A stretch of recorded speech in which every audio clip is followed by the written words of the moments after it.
мы разработали 3 основных маршрута. Мы их представили на аппаратную исполкома. Некоторые коррективы внесли.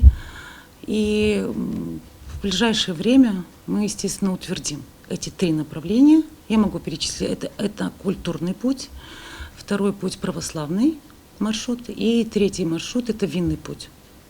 Вот. Но мы работаем еще над двумя маршрутами. Они будут целевые, то есть тематические, которые мы тоже будем предлагать нашим туристам для того, чтобы они увидели нашу Гагаузию. Это будет тематически, поэтому не всегда, не в любое время года можно будет это дело реализовать.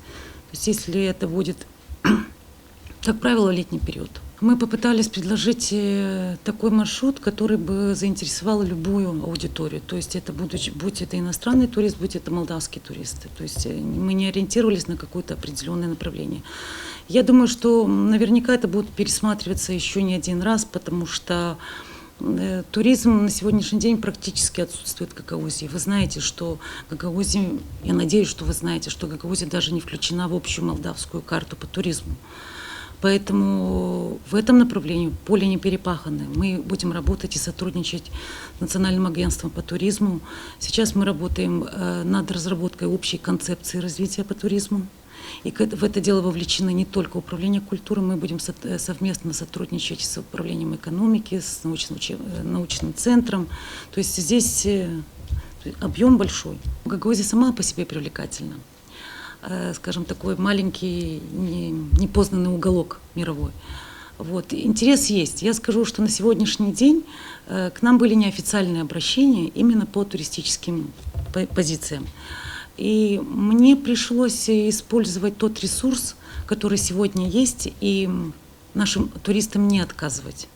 То есть туристические пути как по таковому, они работают, но работают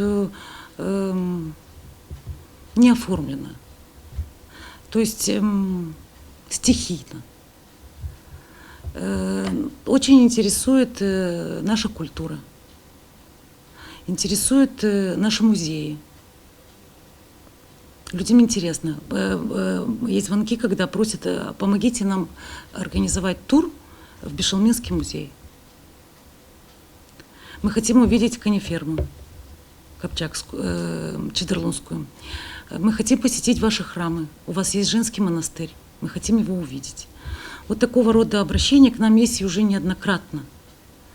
Поэтому это все надо собрать вместе, упорядочить и выложить. Естественно, мы выпустим и буклеты, выпустим и целые альбомы, привязанные к туристическому маршруту, и будем работать.